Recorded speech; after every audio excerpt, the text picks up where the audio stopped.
Hi there, it's Dave from Bono Nirvana. Today I'm going to be showing how to release the top plate on a TD-125.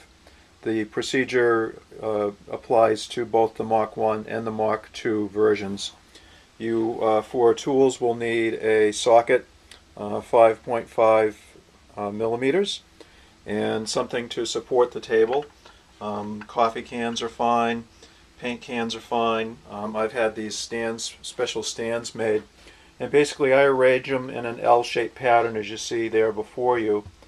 And when I place the turntable on that, the platter is obviously removed, the arm is secured. This one has no arm on it.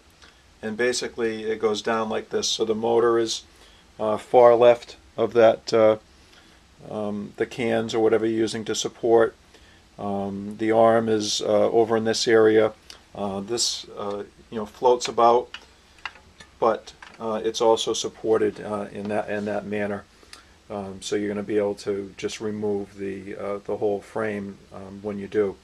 Now your arm that's on your particular table may or may not have cable ties on it.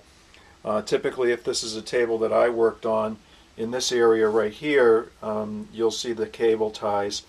It might be a good idea to take a photograph of the bottom before you begin the work, because you'll be able to recreate the cable run that I have there. So take a photograph, or if you have a great memory, just remember how those things go.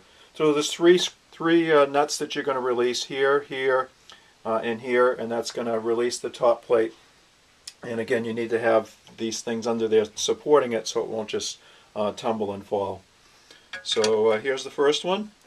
And you're going to want to have some kind of receptacle to put all these pieces in, so you won't lose any. And you probably want to do this nut's very small in an area so that if you drop it, it's not going to go flying someplace that you can't find it.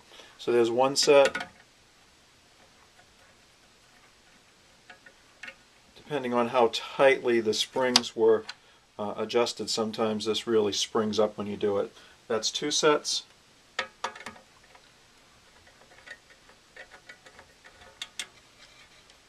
And that's three.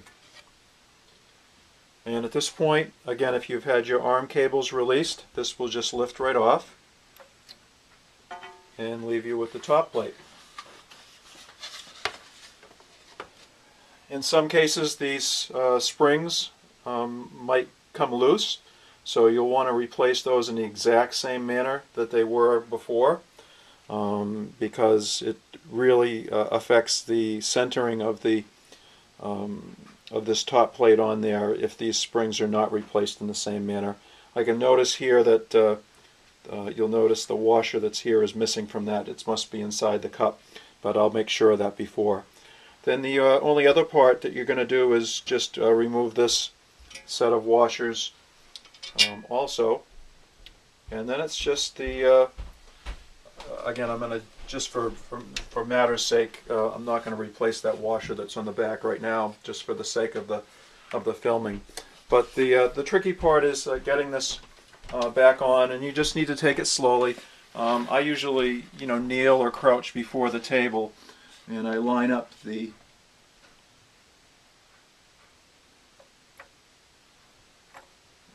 washers with the springs, and I think I have this last one correct. Basically that sits in there and you can put the washers back on. Now if you're attempting to run the table without your top plate in place, then you can not worry about that procedure at all and just work on the table from the regular position and put it on this way by, again, kind of crouching down, lining up, and making sure those go on. And if you're using the procedure where this is going to be loose now, you will loosen and tighten those big white caps on the underside until you get to the point where you're done. Hopefully this was clear for you, and hope that you're successful with whatever you were attempting when you were loosening your top plate.